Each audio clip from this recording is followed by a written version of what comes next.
right. Can everybody see my screen? Yes. Yep. Since we're at 6 this morning, so why don't we take a couple minutes here to start?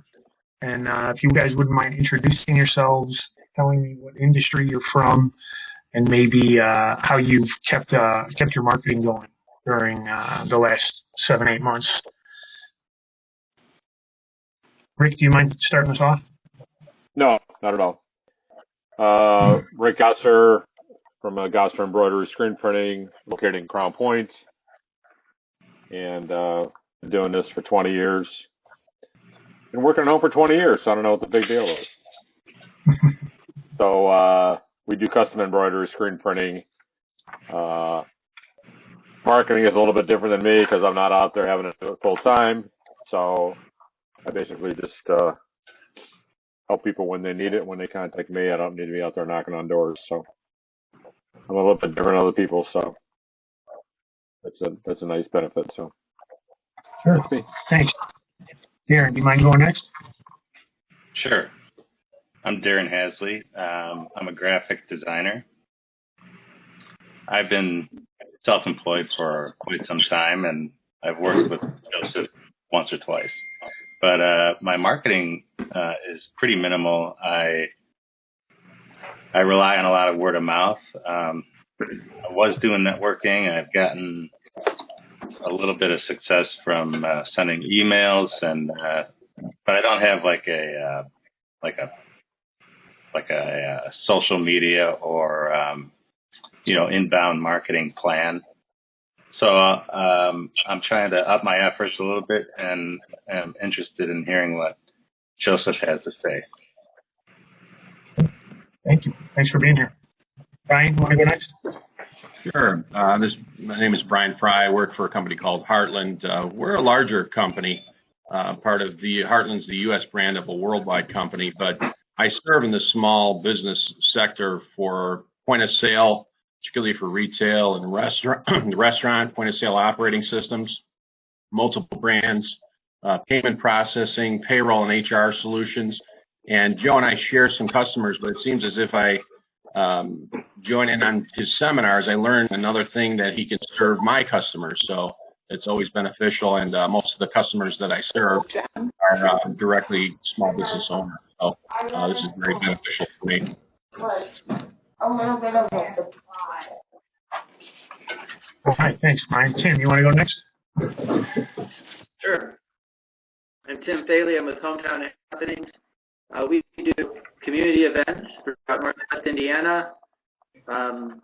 We've had a bit of a challenge the past year, but we've modified the events accordingly, and we use the social media presence on Facebook, Instagram, and we have a MailChimp where we're able to get the word out to those who want to participate. Fantastic. Thank you for being here. Michael, you want to go next? Good morning, everybody. Michael Gonzalez. I have a company, Steel Shores Media. I do freelance writing, and I do some communications coaching. I missed the question at the beginning. I just tuned in. So it's an intro. I apologize. Yeah, we're just intro and industry that you're in and how you've been marketing yourself over the last 7 or 8 months. Over the last 7 or 8 months, it's largely been word of mouth because of the work that I did I represent the city of Gary, the city of Portage, and a couple of small, one commercial real estate developer. So just with the work samples from there, and some of the work is very public, and so the word has been getting out. Fantastic. Thank you. Mr. Huber. Hey, guys. Thank you, Joe, for inviting me. I'm the Texan down here, but thanks for being here. Technically, I'm from St. Louis, but hey. So my group is called Hubach Econ Dev Partners. I'm doing consulting for economic development folks, as well as government consulting. Kind of government 101 for those who don't understand the process of the permit and all that jazz. For the last 6 or 7 months, I guess my main marketing has been word of mouth through former clients. I used to work at a city of Dallas, so a lot of my clients are coming from that. And so I'm doing that as well as really pushing hard last few months on LinkedIn, creating a LinkedIn page for the company, and then kind of sharing through my personal profile. So that's kind of been my main ways, as well as I have a website that I promote on LinkedIn as well. Nice. Thanks for providing your time this morning. Sure. Krista, are you able to introduce yourself and share the industry you're representing today? Sure. Good morning. Nice to see you all. Morning. Morning.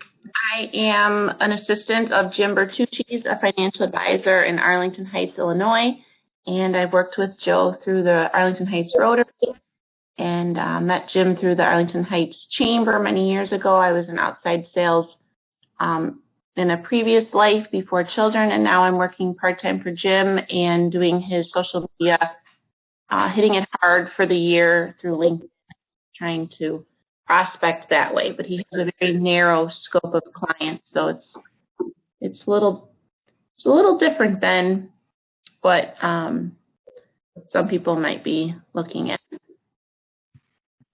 Fantastic. Well, thanks for joining us this morning. And Rick, are you able to unmute yourself and introduce yourself and share how you've been marketing the last couple of months? Sure. Rick Daly. I'm with Darwin Realty, and we are commercial real estate brokerage investors. And our business really is industrial real estate. Oh, excuse me. Sorry.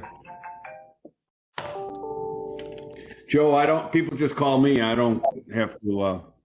Yeah, I was going to say that. I don't want to get in the way of business. Answer it if you need to. No, my sister-in-law, But anyhow, what's different, I think, in the past 9 months for us, and it's been changing, and now it's elevated, is now that people are home.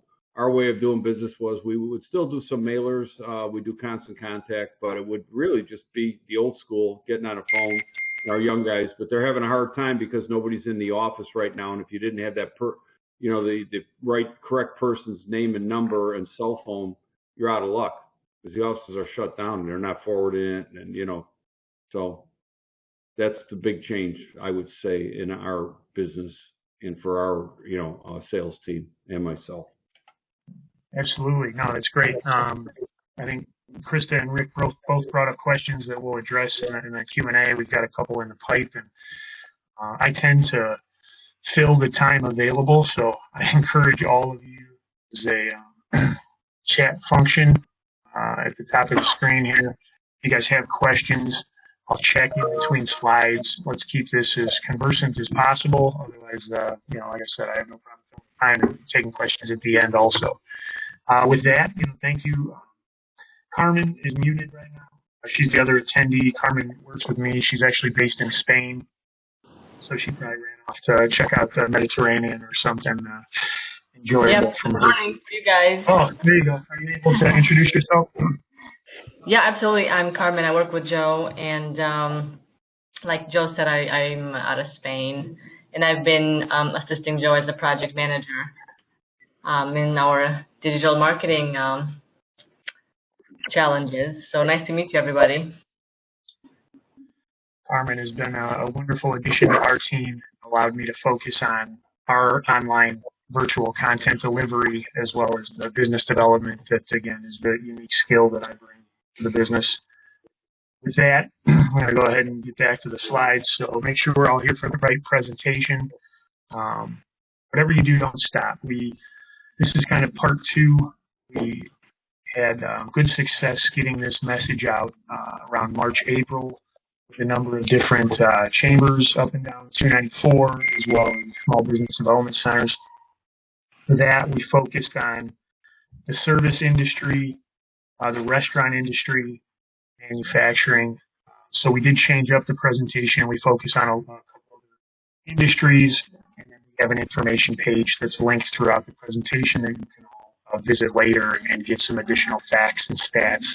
We cover everything from shopping local, community-based efforts to some global entities starting in Wuhan, change operations, and the card that you'll see at the end of this to make it all fun. I know most of you fairly well. I've been, director of marketing for multiple organizations, concluding in 2009 when I started JRS MarCom. So we worked in financial services, professional services, the hospitality industry. We got some manufacturing clients as well as some association work and not-for-profits. And then we got a couple authors that we work with that have their own unique challenges. Been through a couple crises to date, survived so far. At this point, we haven't had to rely on any federal funding. I think our business, more than most, is kind of thriving in the current environment. Blessed and fortunate. Why I get out of bed every morning, this is my family up here, my son, daughter Alyssa, and my wife Jeanette. And if you give me a little long enough, I'll probably end up bending your ear about gardening. I'm a passionate vegetable and gardener. That was the backyard at the old house, and now we've got 2 15-foot by 20-foot raised beds here in Indiana. So again, our goal, helping businesses be seen and be heard. We started out as a priority data organization where we only relied on analytics, and then we've expanded our marketing chops and recently won an international creative, or Hermes Creative. So now we can blend the two and determine how creative impacts the analytics that we provide. Many times in my life, in recording line is mute everybody temporarily.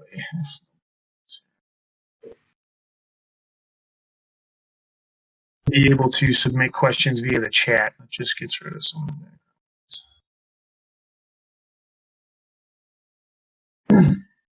So Franklin Delano Roosevelt, a smooth sea never made a skilled sailor. I think we all learn more through failures than successes. Some of us have probably learned quite a bit over the last couple months. I know we have in dealing with the industries that we serve, as well as seeing the wide variance of people who are, can't keep product on the shelf, they don't have enough people to answer the phones, and then the other people that really have taken it on the chin during this with some of the stay-at-home orders. So, fall down 7 times, stand up 8 is probably my favorite quote, unattributed, and then this is a close second with the smooth sea never made a skilled sailor. So we're all learning, we're all getting better through this time. A couple things we're going to cover today. As I mentioned, this is kind of a part 2 of this presentation, so we're going to briefly touch on some of the crisis communications basics.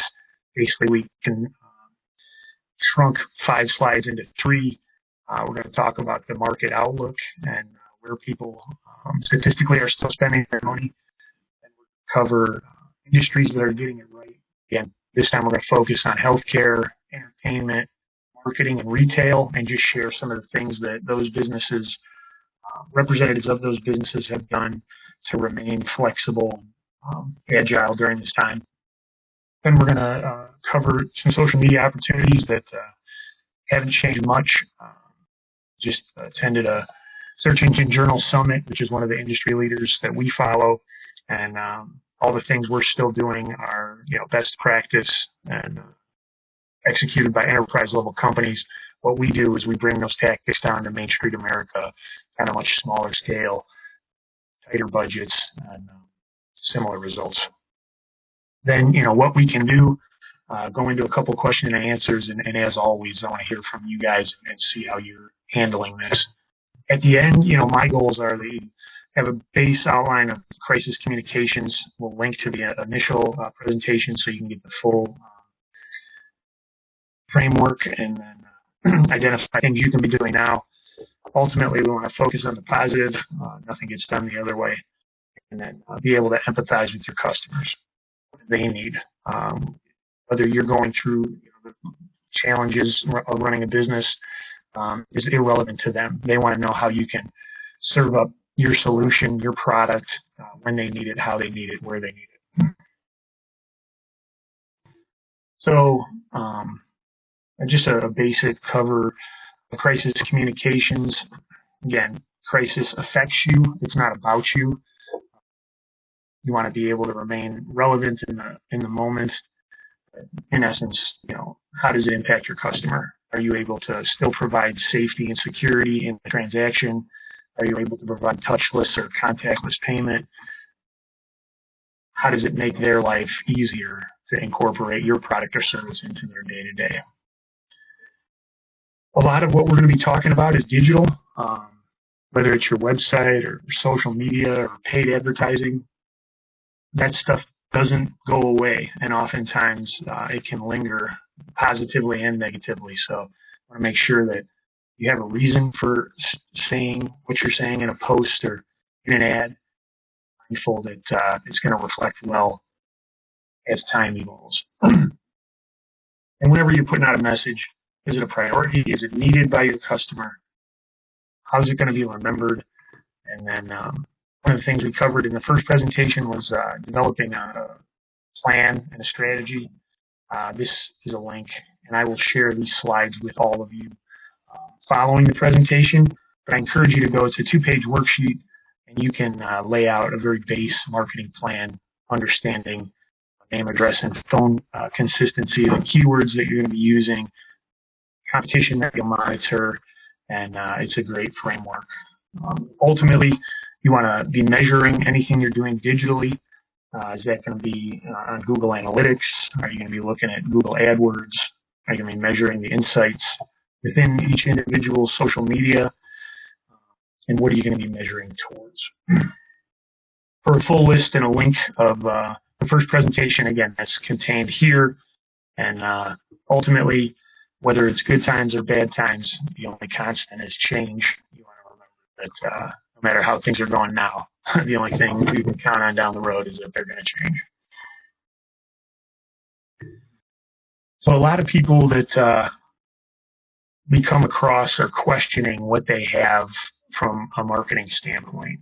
And if you have a process and procedure manual, if you have staff, you have a small office environment, there's always things that you can say. I mean, you can be pulling straight from your process and procedure manual. You can be talking about staff anniversaries or promotions or family birthdays. Personal is always driving higher connection rates on social. Any procedural updates as related to the coronavirus, we've seen many shifts in hours, shifts in capacity, shifts in staff and safety procedures. There's so many different things, and that's before we even get into promotions or specials. Are you running a coupon, proceeds to a charity, or are you now providing curbside pickup or delivery? And a lot of what we've been putting out on behalf of our clients is how they're still able to provide service with distancing, updating their cleaning procedures, and talking about mask mandates or mask updates. Always want to be transparent. Potentially show vulnerability. We say focus on your customer, but oftentimes if you're going through struggles, we've seen that drive successful engagement in sharing that with your audience. Really, you have to know who your audience is, who you're communicating with, and if they will respond well to that. And then ultimately, you want to choose your path. If you're going to be just educational, or if you're going to be using it as a customer service tool, responding to praise or complaints, really sharing humorous information as a way to lighten someone's day. Most important, we've probably all seen it, is brands putting out information with spelling errors. That's kind of a impossibility. The 99.9%, you want to be correct and be sharing things without spelling, but you could have everybody in the office take a look at it and things still get out, unfortunately. Avoid taking advantage of the crisis.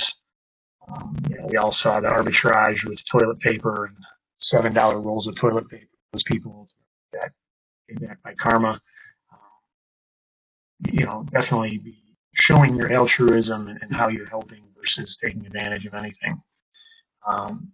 Tuning, a blind eye to audience members who may be sensitive to issues, not being relevant to them. That's who we're talking to. That's who we're trying to foster relationships with. That's the power of social. It really gives you that time to connect with someone. As much as a customer service opportunity might not be the deepest connection, it will allow you to serve someone to where they want to go and tell their friends about it. So every engagement on social, on your website, you should be thinking with a conversion action, whether it's getting them to call, getting them to schedule, it's an e-commerce site, getting them to purchase, or getting them to, leave a review or share information about the solution. We went a little deeper into the administration of executing a communications plan, so a crisis communications plan, and unauthorized employee communication. Do you have a procedural document that's letting people know what they can share, what they can't share on social media? Is your star performer riling up the left or the right and agitating people on social media that potentially could reflect poorly on your brand, especially if there's an About Us page with that employee? Now they're just one click away for a search to pull up all that inflammatory information. You have a policy for that. And then over communication, you don't want to be inundating people with messages, and the best way to monitor that is just understanding the engagement with social media and testing the time that you're posting, the frequency that you're posting on a weekly basis, and getting the most engagement. And ultimately, it's an interesting and challenging time for business owners. I personally think the small business community, the worst is ahead. But time will tell. That doesn't mean that we're not taking action. Definitely don't want to be in a situation where fear is dictating your decision making. Because the only way to move forward is take that next step and have positive momentum. So, with that being said, things are looking up. There's, vaccines in production. They're distributing them to the tier 1 first responders and primary needs group. And as they ramp up production and distribution methods, hopefully we're looking at something before the end of next year that this is kind of in the review. Depending upon who you talk to, we got people planning first quarter events that are saying April. We've got people saying they're not going to return to the office till July or August at the earliest. That's another consideration is what does the office environment look like after this? Rick, I think you alluded to it, where people aren't able to contact decision makers in the office because they're not going into the office. So how do we establish channels that have a large enough audience to measure that can drive meaningful metrics? And how do we get our information out to the people that are making those decisions? So, many of you have probably heard me say, there's no such thing as bad publicity. Our stance is always more social is good. All exposure is good exposure. More people who are aware of what you're doing, the better. And then ultimately, as we reference some of these statistics below, we're looking at marketers. Marketers isn't me. Marketers is you as employees and owners of small business. If you're not thinking like a marketer and relying on staff to get out and spread the message, maybe they're doing good, maybe they're not. Maybe you're measuring, maybe you're not. But ultimately, they're kind of the final touch, and marketing is what gets the brand awareness out. It's what gets the frequency up to a number that resonates and drives decision and conversion action. And I'm not going to read these statistics for you. You'll have these slides, but basically they all reinforce what we're trying to say is social media is not going anywhere, and we haven't found a less expensive, more data-dependent way of getting a message out to someone. You can measure, you can test, and you can analyze the success of. Anybody who's got a website has an expense. You've got your domain, maybe you've got a content management system, maybe you're paying somebody to make software updates, maybe you're paying somebody to make content and image updates. It just builds. So we want to make sure that anytime we have an expense item, we have a data point tied to it so that we can make sure it's being implemented effectively. And that's where digital media is unmatched in terms of providing that data. So again, as phase 2, last presentation, we covered the service industry, restaurant industry, and manufacturing. Feel free, this is a link to the slide share where those slides are up.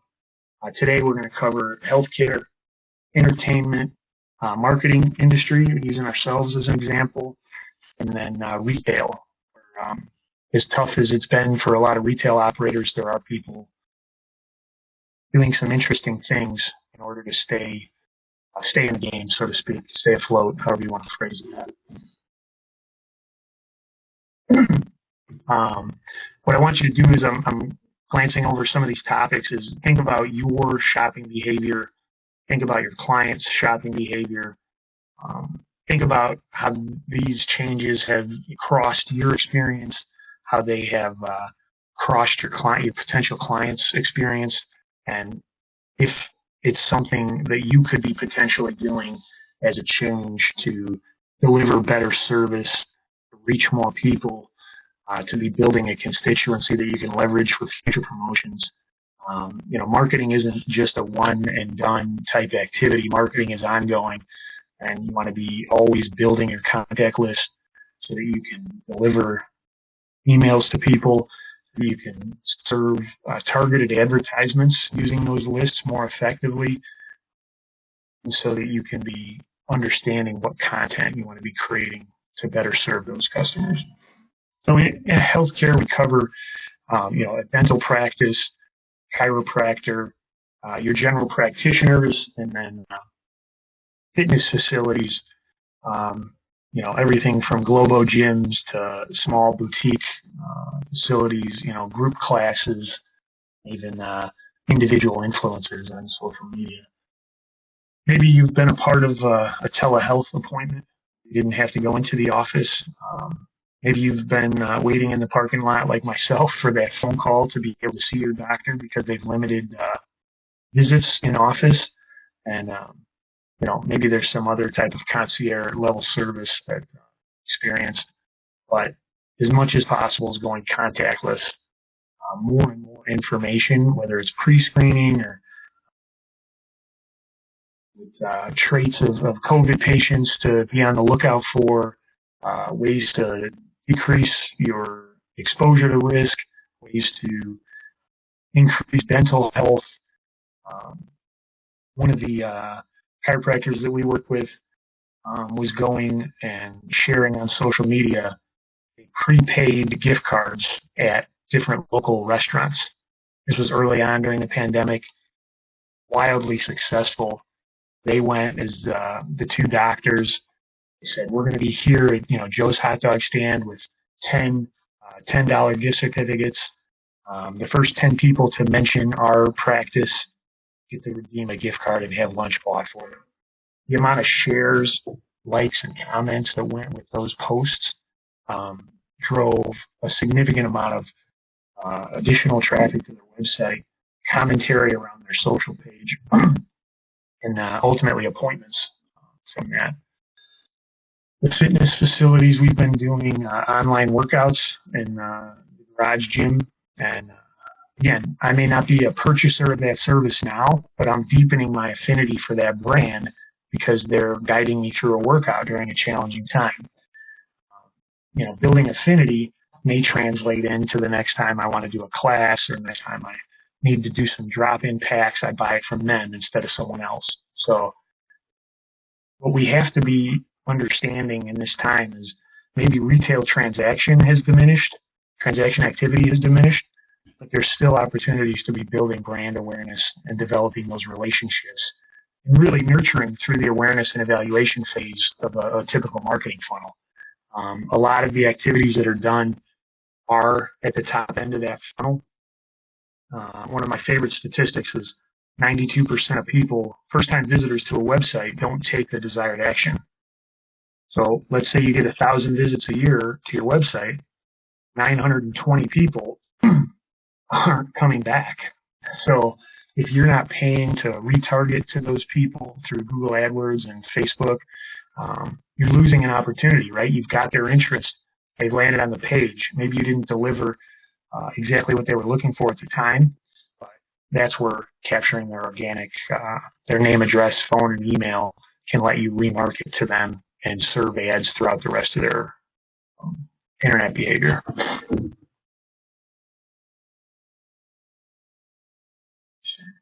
Questions?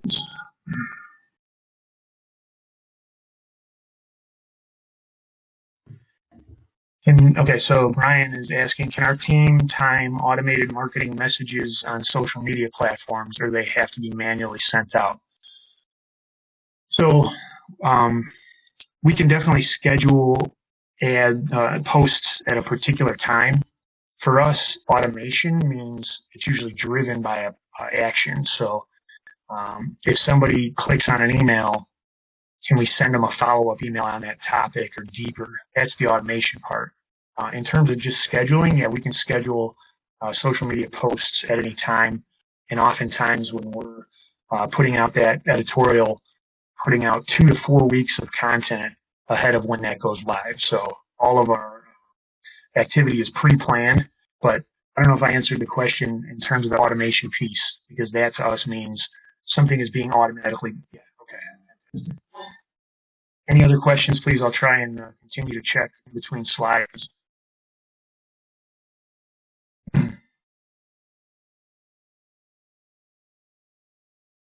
All right. So, you know, if you're like me, you're just aching to see some live performances, in a concert or a night out. It's really been one of the harder parts of again, everybody's healthy.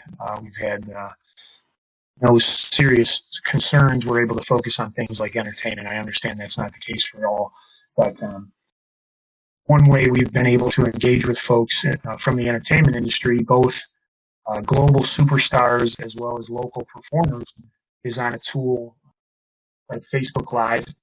Many artists have navigated to a tool called Patreon, where you can self-fund the performer. And I think that spans everything from graphic design and arts all the way to music performance. As the restrictions relax, we've started to see more house concerts, and someone, you know, with blessing of space in their home ends up having, you know, 50 seats available for a private concert, and they secure the talent, and the guy comes and, or the band comes and sets up, and they play private concerts with them and their closest friends. Keeping, you know, live entertainment viable, it's supporting local artists, and you know, we're just happy to see that the arts continue to thrive amongst these challenges that are faced by, you know, multiple industries. The joint events we've seen with some of Nathaniel Rateliff recently did one with a food pantry where he targeted an area in Chicago, and if the concert benefited them, it was a $25 ticket, and he went ahead and did a performance. Was it the same as being live on your feet, you know, dancing, having a drink in hand? Absolutely not. It was for a good cause, and it was a good show. Many times we're seeing those opportunities sponsored not only by charitable organizations, but brands who, particularly online, if any of you have small children who are into gaming, name just jumped from my head. I had it and lost it. There was a famous hip-hop star who did a rollout on Fortnite, and it was actually written up in Forbes. It was a $100 million event where he did a launch of his song on the video game Fortnite. And again, if you have small kids, you know what Fortnite is. Video game with engagement across the different devices, whether it's free online or PlayStation or Xbox. And they created a virtual environment where this gentleman was able to launch a few songs. And then one of our favorite performers does a Pay What You Can show every Sunday. And while we can't make every show, it's nice to be able to pop in and pop out as time dictates. So again, meet your customers where they are.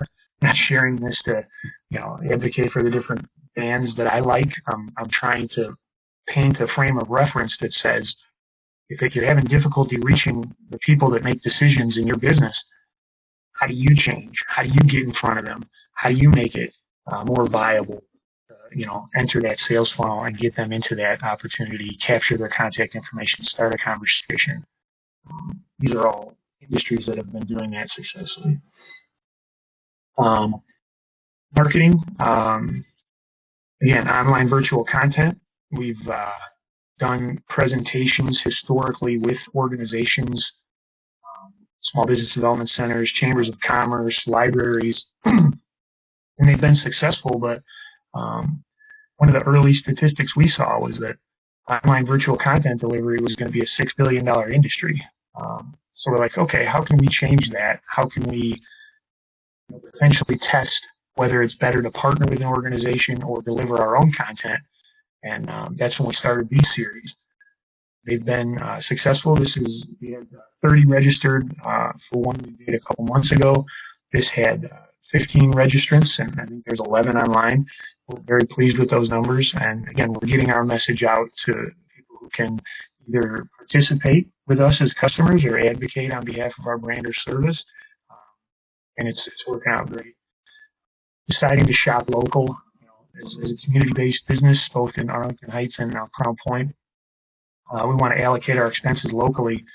As we were doing our annual review of software tools and services that we use as vendors, we have a stock video and imagery tool that we use, and they were going to bump us up to the next tier. And I said, wait a minute, I've got videographers and photographers that are sitting on the sidelines here, hungry for work. Why am I going to give a global entity more money than they can spend in a lifetime? So we created a request sheet from our social media managers, and then sat with the different videographers and photographers and said, how can you create stock assets for us to use across social media? Now, they're going to be stock, but they're definitely going to be more authentic than getting them off of a picture retailer, and hopefully that support pays dividends in the future. We started very early on a MarCom Minute series, 1-minute questions that we answered on YouTube. Did a handful of those and saw an immediate bump. Just didn't have time to work it into the schedule, but that's something that we look to get back to in the new year. And then, keeping it personal, keeping that connection authentic. How can we be sharing more about our team members, about the different regions that they represent really globally, and share that story with our clients and prospects. That just adds a level of authenticity to social media that drives increased engagement.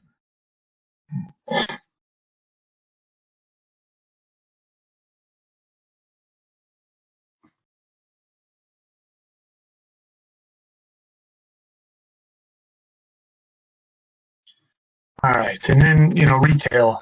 Retail and restaurant have probably taken it worse than anyone just because of the decreased foot traffic and decreased spatial requirements inside the restaurants and social distancing. But what we have seen is more small shops and boutiques coming out and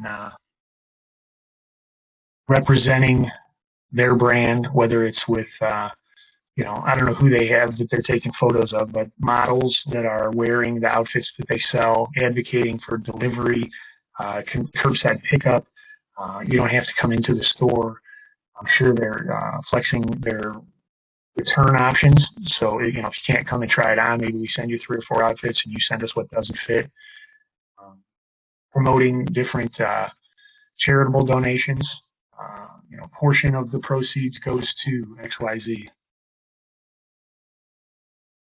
For many small retailers, a huge obstacle to getting their product online is, as Brian can attest, setting up a virtual terminal, determining if they're going to use WooCommerce or a custom-based solution, BigCommerce, and recently now, more products are able to sell through Facebook has a tool that allows you to sell e-commerce, connecting either to WooCommerce or through a merchant services portal of theirs, and then Google also has cart options that allow small businesses who don't have that initial investment to be selling directly online. Again, how are we getting the product information into the decision makers' hands so that they can be informed and educated to make that purchase? That's how we all have to be thinking now, because that dynamic has changed drastically. And, if any of you have talked about, behavioral change and whether it's adding good habits or getting getting rid of bad habits, they usually say 21 days. So we're well beyond that. And I think consumer behavior is going to be radically altered at the tail end of this. You know, myself and my wife, there's not a day that goes by that doesn't have Amazon box. We're doing grocery delivery to pad the in-between stops. We're trying to shop local as often as possible wherever there's a solution. But oftentimes, just due to the nature of the economy, it's you know, big box or nothing. So definitely trying to shop local as often as possible. So as marketers, right, as business owners, we should be always marketing. What can we do? Whether it's embroidery or graphic design or community events, you know, financial advising, commercial real estate, these things will work. All of the things that we'll list on the next couple pages are things that we do on behalf of our clients, and we're doing them, if not every day, you know, multiple times a week to be able to remain in the discussion. So we talked about the expense of a website. Again, you have a domain, you have a content management system, maybe you're making regular updates, maybe you're not. Google crawls, you know, the entirety of the web every couple days, if not every day. And what they're looking for is new content. So anytime you have new content added to your site and new pages are indexed, you're going to increase the awareness to Google of your site. That's going to benefit your search. If, you know, maybe you're not looking to be the first result on every page, but if somebody's searching for your business in the geography that you're operating, that's going to help you. Again, if you're not measuring and you've got an expense line item, you know, we wouldn't recommend continuing that. Very simple, no matter what web platform you're on, to install Google Analytics.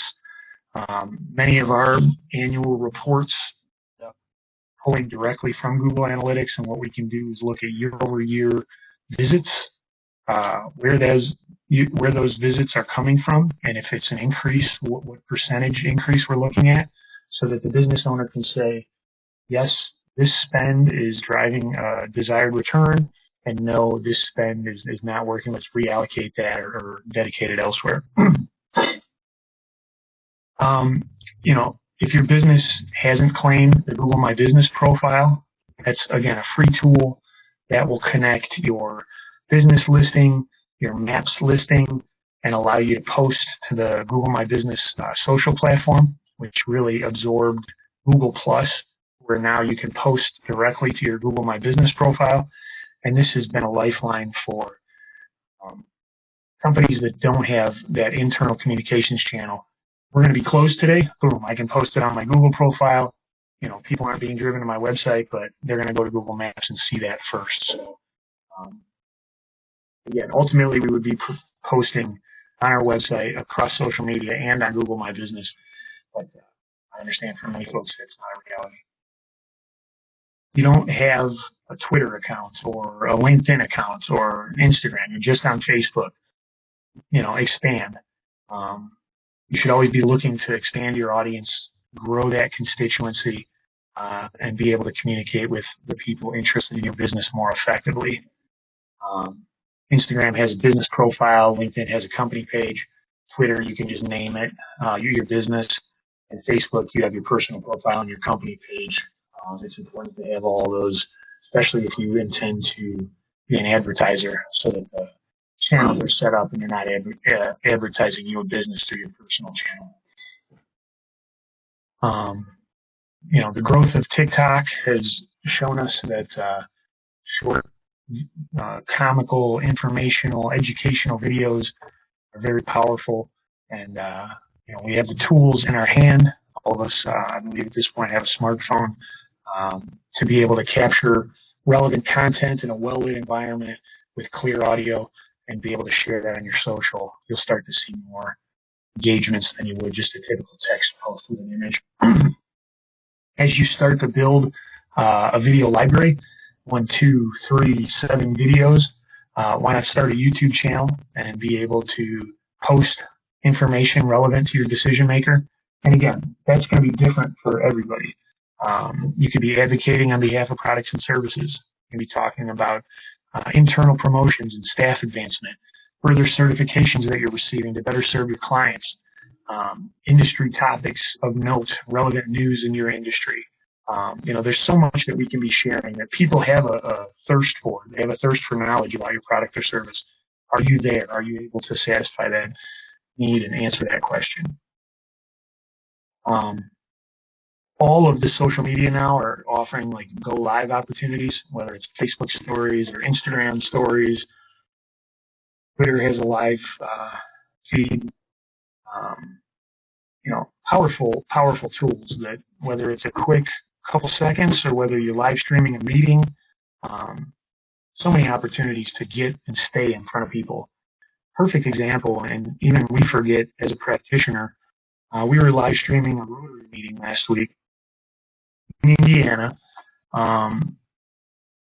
and I logged in and looked at it. Me and the guy next to me were watching the live stream while we're watching the guy present.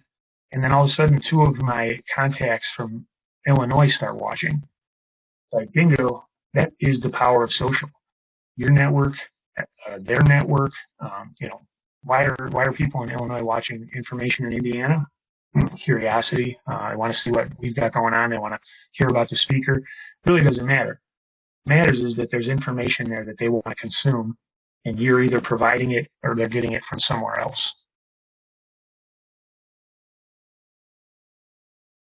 So this is kind of next level. Once you've done all the things on the first page, and again, we've got a fun game to track it with the bingo card here. Once you develop the accounts, research and use a hashtag that's relevant to your business. We've listed the hashtag WYDDS. Whatever you do, don't stop. If you search that on the different social medias, you'll probably find all of our promotional posts regarding this content. You'll find links to all the other posts. So we curated that, and we share that as a way for people to look. We use Be Seen and Be Heard, which is a bigger global hashtag that even now one of the Williams sisters, the tennis greats, uses. Be Seen, Be Heard is their brand line. So it's not ours exclusively. We share content there so that people can see it and be aware of us. And definitely, research those hashtags before, because they could have dual meanings that you don't want your brand tied to. We talked about making a web update. It could be as simple as an image change, headline change, but if you have a blog, write an article. Think about what somebody might be looking at, or hire a copywriter and have an article written. Or hire us. We can definitely do writing for you guys. Run an ad. Facebook, Google ads are very powerful, and you can either self-teach yourself or look at bringing in a vendor relationship. But understand the different level of impressions that you'll get from a paid ad versus an organic ad, especially if our followers are less than 1,000, less than 500. Paid is really the only way to get a message out there, and it's pennies per impression. Oftentimes we can look at click-through costs under $1. So if we're generating revenue from that click, that becomes scalable in a hurry. And then if you've kind of done all of those things and are looking for what's next, Hootsuite is a posting tool. Brian mentioned scheduling posts. We can, with the click of a button after it's all set up, post to Facebook, LinkedIn, Twitter, Instagram, Pinterest, and post the same content across channel. Then we can test to see which channel is performing better. So if you're a bingo fan, go ahead and fill this out. If you submit a photo of the bingo card with these steps completed to JRS MarCom on Facebook, post using Be Seen, Be Heard, or whatever you do, don't stop. We'll send you a JRS MarCom prize pack.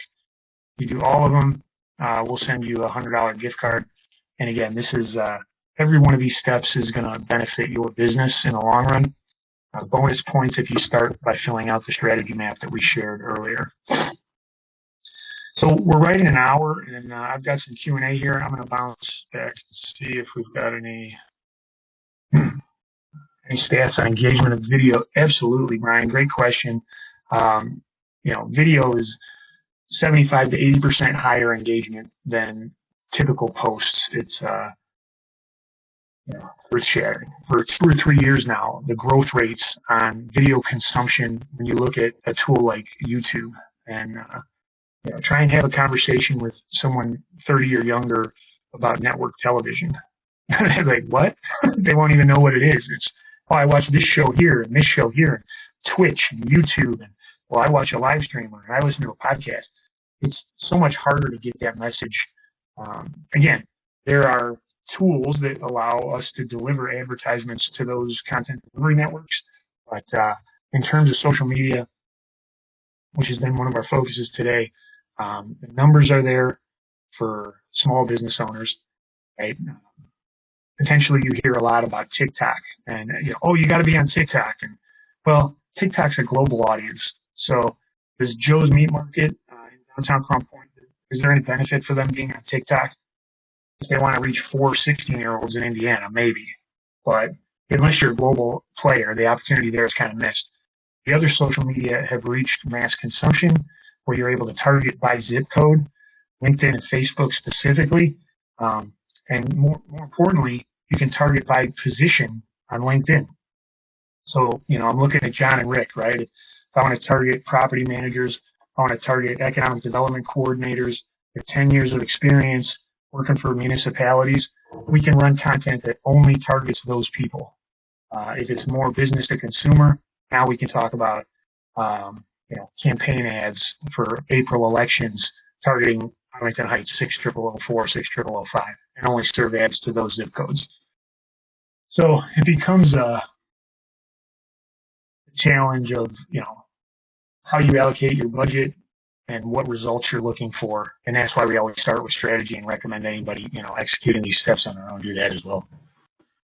Great question, Brian. Darren, creating content and distributing it seems like a gigantic full-time task. Does it get less cumbersome as you gain momentum? So, yes, that I agree with you. It's manageable, and when you look at planning is what saves the day in terms of managing that. How often are you going to be posting? How much unique content? How many videos are you going to be creating? We do editorial calendars in 3-month chunks, so we know we're going to do an article, a video, a newsletter, and three to 5 posts per week for clients, and we just lay that out and we assign the writing piece. And then we have social media managers that post, graphic designers that lay that stuff out. So yeah, it's a lot for an individual, and definitely as solopreneurs, as small business owners, it's one more thing to do. But once it's up and running, it becomes a substantial amount of work to manage. John, thoughts on use of constant contact to promote awareness to my contacts? Good or bad investment to sign up? I'm not familiar with the recent tools. First of all, email marketing, all of the digital marketing seminars, search engine optimization, social media, there's always presentations on how email marketing is the most economic. You can use it for a number of reasons. You can use it for engaging with your customers from a retention standpoint. You can use it for shaping editorial direction. We ran these 3 articles. Nobody clicked on these 2. Somebody clicked on this one. We're going to run with this topic next month. There's free tools, I believe, for up to like 5,000 contacts. So I don't know if they've changed that or if I'm looking at a different tool, but I would say that's a great starting point. To fully leverage the content, use it as a way to drive traffic back to your website. Have the first paragraph with a read more button. And, if they want to click, they read more. Now they're on your website. Now you're driving traffic, and make sure that your website is inviting, engaging user experience that kind of flows in terms of the thought process. If I bring them in, a perfect example, they were talking about Chase Bank and joint checking accounts.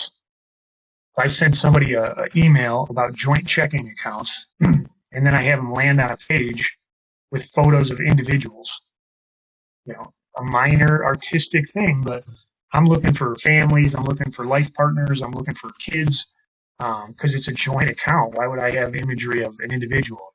Why would I have an article about individual use?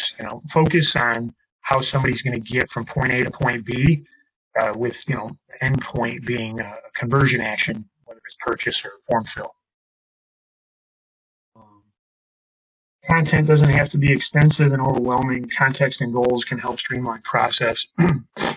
Yeah, absolutely. And there's different levels of content for each engagement in the sales funnel. We actually target awareness content. Awareness, evaluation, intent, purchase. We really look at it as a funnel. And nobody gets served the evaluation piece unless they've hit the awareness piece. It could be landing on a blog page, tagging them, targeting. It could be watching a video. Then they get served the second piece. We've done that recently for the software development firm. We've created a piece about their web scraping tool. Somebody clicks on that ad, and we show them some of the product attributes. And we click through, and we say, download this white paper. Then the next step is scheduling. Each one of those pieces, obviously, it's 1,000 people the first time, it's 30 click, and 10. Whatever the numbers are, you get smaller and smaller. Finding that click to where you're really pre-qualifying the people that your sales team is then reaching out to. So it becomes a powerful tool, whether you're a solopreneur and you're able to reduce a dedicated amount of follow-up, or whether you're an enterprise-level sales team and you can more efficiently allocate their time following up on sales leads. Great questions, guys. Some of these are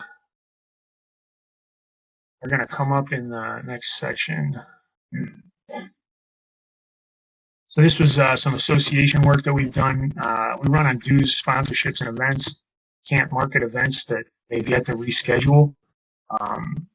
This is a real challenge that, working through with one of the chambers that we belonged to yesterday is you can't even plan for what's next because the finish line keeps moving. It's like, well, we'll just do this February event in May. Well, you may not be able to have more than 25 in a room in May. But, and obviously associations more than most are, if they don't get membership or see a decrease in membership or don't sell sponsorships to events, they have no limit to pay salaries. It's tough to say, well, create online events that everybody can attend. Well, that's hard to do, but I think that's the best play because once this relaxes, more people will be.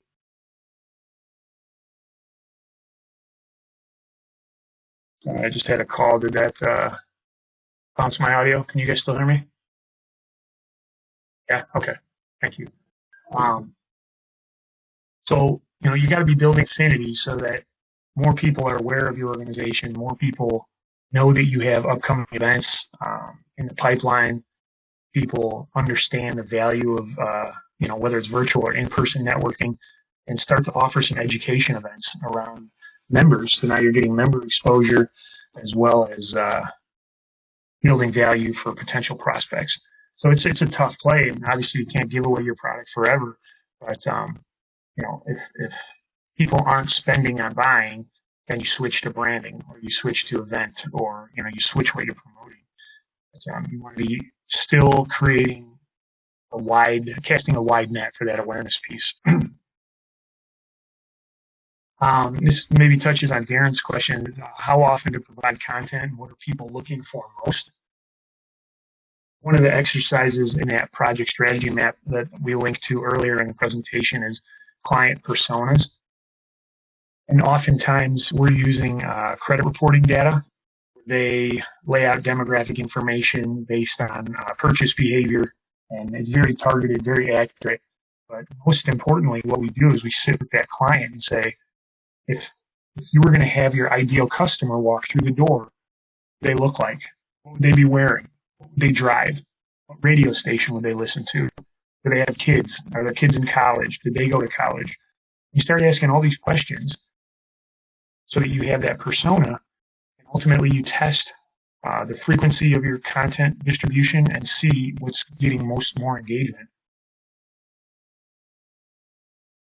And that's the frequency. There is no, like 7, right? There is no magic answer to that question. It's let the data be your guide. Rick, we talked about, I think commercial real estate's a very specific service, and getting the message to the correct audience is very challenging. I touched on some of the LinkedIn advertising where you can target by position. Again, is it entrepreneurs? Is it real estate holders? Is it real estate investors? What's the title that you're looking for? And we can target those folks in their junior and most senior positions, every position in between, and create content around the solution you provide. Is it decreasing real estate holding costs per square foot? Is it managing a particular industry effectively from a commercial real estate standpoint? Finding that topic, doing the research in terms of where the volume is, in terms of those keywords, and then writing authoritative content and distributing it to a wide audience. That's how you do it. Maybe even with a contact form or schedule form so that people are reaching out to you directly. Again, as one channel. It doesn't mean you stop calling. It doesn't mean you stop any of your analog efforts, but you can now measure the digital against those. And what we found is very quickly the metrics that digital provides necessitates allocating more funds for that. Not being able to cold call and get out and market. John Hubach, I think you talked about using LinkedIn more, personal outreach. That's definitely a way. You have the different levels of investment to participate in LinkedIn. They have a sales navigator tool that you can do just that. And it's a more manual approach to the paid advertising component, but we see a lot of people investing time in that, and their anecdotal returns are positive. So definitely, don't throw your hands up, don't give up. There's ways to reach those folks. The problem, again, with any social media is how active are they on the account? Are they receptive to being pitched via their messages? And are the numbers comparable to a phone calling effort? So, all right. That's the presentation. I'll open it up for Q&As and sharing. I'll unmute everybody.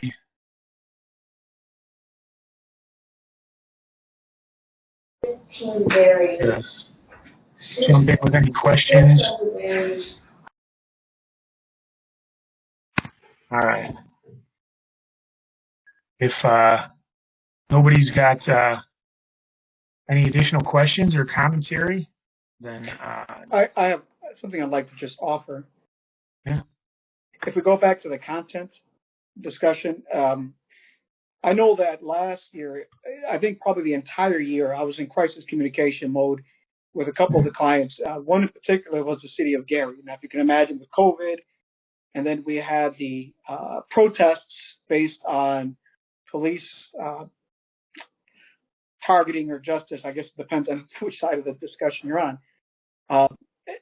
For COVID, required extensive amounts of content daily because it was so new and it was so encompassing. But then I found that as we went, I was able to trim down the content and get the same effect because a lot of these issues they're hot, and you hit them with a lot. I hit them with a lot of content when they're hot, and then I was able to manage it to smaller bits and pieces. I just don't know necessarily how to measure when I should make that transition. So it's kind of a gut reaction most of the way. Are there markers I should be looking at to say, okay, so when I did trim down the amount of content for COVID, for example, that was just as effective as having, or more effective than having a full page or 2 pages of content. So basically a few paragraphs versus a couple of pages, which is a immense difference in time. Are there markers I should be looking for the effectiveness of either one? I think potentially there might be different goals. So in terms of goals for the content you're talking about, I think it was primarily informational. Is that? Yeah, I think especially initially because there was so much confusion around, let's say, those 2 topics. initially there was so much confusion and feeling around both of those topics. They were really affecting our entire country. So if I'm a resident of Gary and curious about the information that you're sharing from a crisis communication standpoint or emergency response standpoint, I'm probably going to go to the Gary municipal presence online, or their website online, or the local media reporting on Gary topics. That's a different measurement and a different display than a business trying to meet Google's search requirements for EAT is what they call it. And a couple of years back, it was Topical Trust Authority. Now it's Expertise, Authority, and Trust. So what Google did when COVID pandemic struck was they put an extra bonus on .gov and maybe .edu and other healthcare websites. So the search returns were bringing back more trusted, more authoritative responses from the search keywords based on government, healthcare, education. So outside of tweaks to drive search returns, from a business standpoint, we're going to want to be authoritative on a particular topic. So over time, maybe we start with a 400-word article, and then ultimately we extend that and link from our website an internal link to an 800-word article on the same topic, but maybe deeper. Then maybe we add a video to that page. Then maybe we go and link both of those to a 1,200-word article. So now we have the search history for 3 pages on a particular topic, and we're gaining topical trust or authority based on subjective cues that Google can measure, which would be page visits, duration on page, length to read, and potentially video views, which would also feed into the time on page.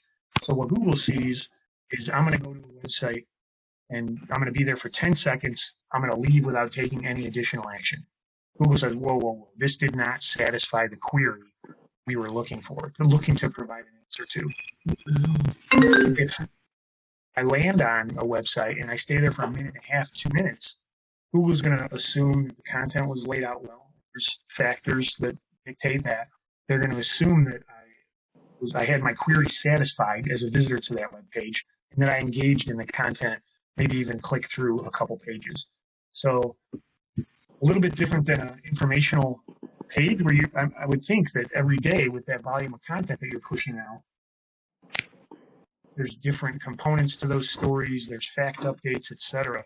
So depending upon what the city of Gary's search strategy, what they want to be known for, they're going to have a huge benefit by overall traffic and by geography, just like any local business would operating within any other municipality. But in terms of how to determine engagement from those pages, you can actually go into the analytics. You can look at, you can set Google alert for those topics. You can look at the social engagement if they've shared those posts. So there are data points tied to each measure of that will let you know, this article performed better than this article from a time on page and click perspective. But, from a business standpoint, we're going to be advocating for a product or service. We're going to be educating people deeply on that product or service so that we incite some type of action. So first glance, short article, deeper dive with a couple specific questions, potentially a case study or a white paper, potentially even with a pay component. By pay, I just mean, you got to enter your name to be able to get the white paper, and then ultimately the conversion action of call, schedule. So that's what we're always looking at that content for. And you can measure, again, just like you can measure each step of that journey, but you're not going to retarget someone from article on Tuesday to a new article on Wednesday. You're just going to hope they come back to the source, consume more information, and that's a basis of trust from the source. All right. Great question, Michael. Thank you. If everybody else is good, we've covered our hour. We've got some Q&A. I'll put back up the slide with my contact information on it. Anybody's got personal questions, feel free to reach out. And love to connect off screen. But thank you all for your time. And Thanks, Joe. let me know if you have any other questions. Thanks, guys. Thank you, Joe. Thanks, Joe. Thank you.